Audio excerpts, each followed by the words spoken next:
Kemudian tentang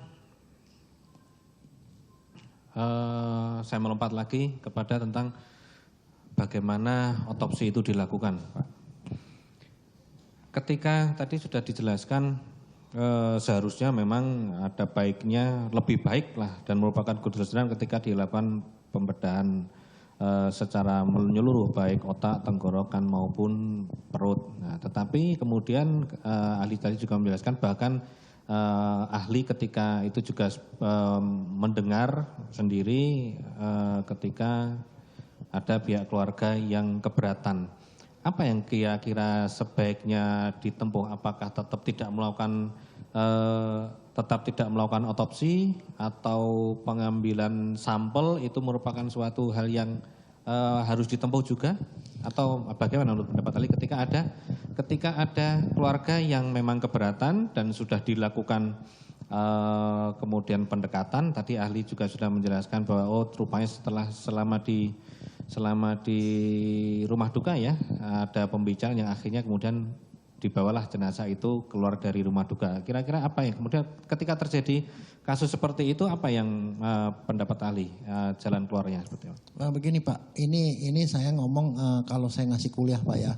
Kalau saya ngasih kuliah ke mahasiswa saya bilang kalau ada kasus ya polisi minta periksa luar dan dalam berarti artinya otopsi dan kemudian itu menurut KUHP Pak, pasal 134 itu semua udah diatur Pak. Penyidik itu akan mencari keluarga dalam 2 kali 24 jam. Dia mencari keluarga, kemudian menerangkan pada keluarga pentingnya otopsi. Nah itu satu. Kemudian berikutnya kalau keluarganya tidak mau diterangkan sekali lagi oleh penyidik. Itu prosedurnya. Nah setelah itu terserah keputusan penyidik. Kalau penyidik akhirnya kemudian mengabulkan permintaan si keluarga, maka polisinya itu akan meralat surat permintaan visum tadi dengan 2 cara Pak. Satu dia keluarkan surat baru dengan tulisan harap dilakukan pemeriksaan luar jenazah saja atau pemeriksaan luar. Nah itu berarti yang tadi dibatalkan Pak dengan WK menyatakan bahwa karena keberatan keluarga whatever pokoknya gitu-gitu dia itu. Maka dokter hanya periksa luar. Tapi kalau kemudian penyidiknya merasa saya tetap aja saya mau otopsi, itu kewenangan ada pada penyidik. Maka penyidik akan bilang ke dokter, dokter tetap lakukan otopsi walaupun keluarga menolak. Nah kalau itu yang terjadi, dokter itu posisinya cuman ada satu Pak, ikuti apa yang minta. Karena pasal 133 mengatakan penyidik meminta dokter, kalau dokter nggak melakukan dia salah. Nah maka dokter harus melakukan, kalau polisi minta periksa luar, ya kita periksa luar, periksa dalam ya kita periksa dalam. Cuman 2 itu aja yang Pak yang ada. Sedangkan di dalam KUHP ataupun di dalam pelajaran di forensik tidak ada yang namanya cuman ngambil sampel doang. Karena ngambil sampel doang tanpa otopsi nilainya sama dengan pemeriksaan luar. Artinya seperti yang kita ajarkan pada mahasiswa kalau cuman pengambilan sampel doang atau periksa luar saja itu kita tulisnya di kesimpulan bahwa sebab mati tak dapat ditentukan karena dokter tidak melakukan bedah jenazah. Itu kesimpulannya Pak, dogmanya begitu. Oke,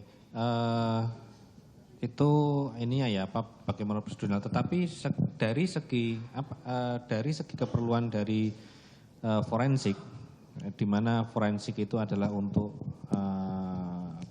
forensik itu apakah untuk mencari informasi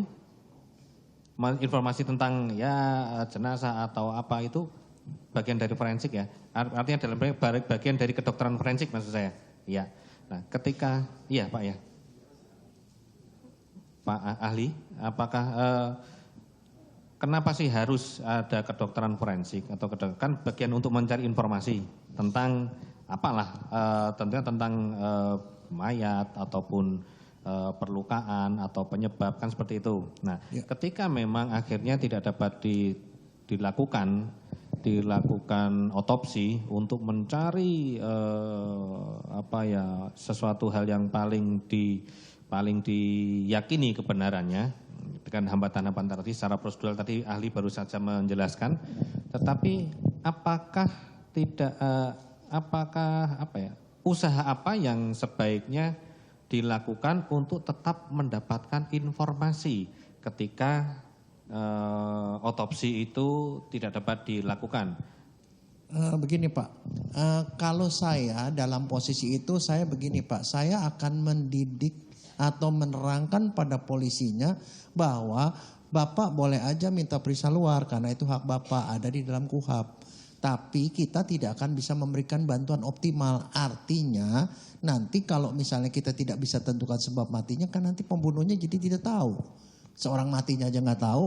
Siapa lagi kita ngomong pembunuhnya gitu. Jadi begini Pak, sebenarnya kenapa dokter diminta? Karena kalau tindak pidana terhadap tubuh dan nyawa manusia yang ada di dalam buku kedua KUHP itu ahlinya adalah dokter.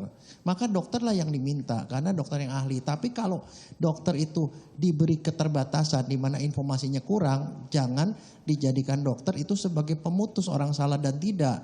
Itu nantinya yang terjadi adalah hakim yang menjadi bermasalah karena dia tidak punya dasar yang kuat untuk memutuskan. Itu sebabnya pada kasus-kasus seperti ini undang-undang memberikan solusi ketiga Pak, yaitu pasal 135 di mana dimungkinkan untuk gali jenazah Pak, gali kubur untuk menentukan sebab mati. Jadi maksudnya saya begini, jangan dokter dipaksa memutuskan sesuatu yang dia sendiri tidak ragu, tidak tahu gitu loh Pak. Kalau periksa luar dokter tidak tahu apa-apa, itunya prinsipnya dia tidak bisa menentukan sebab mati. Jadi jangan dipaksa. Kalau mau dipaksa ya gali kubur, itu.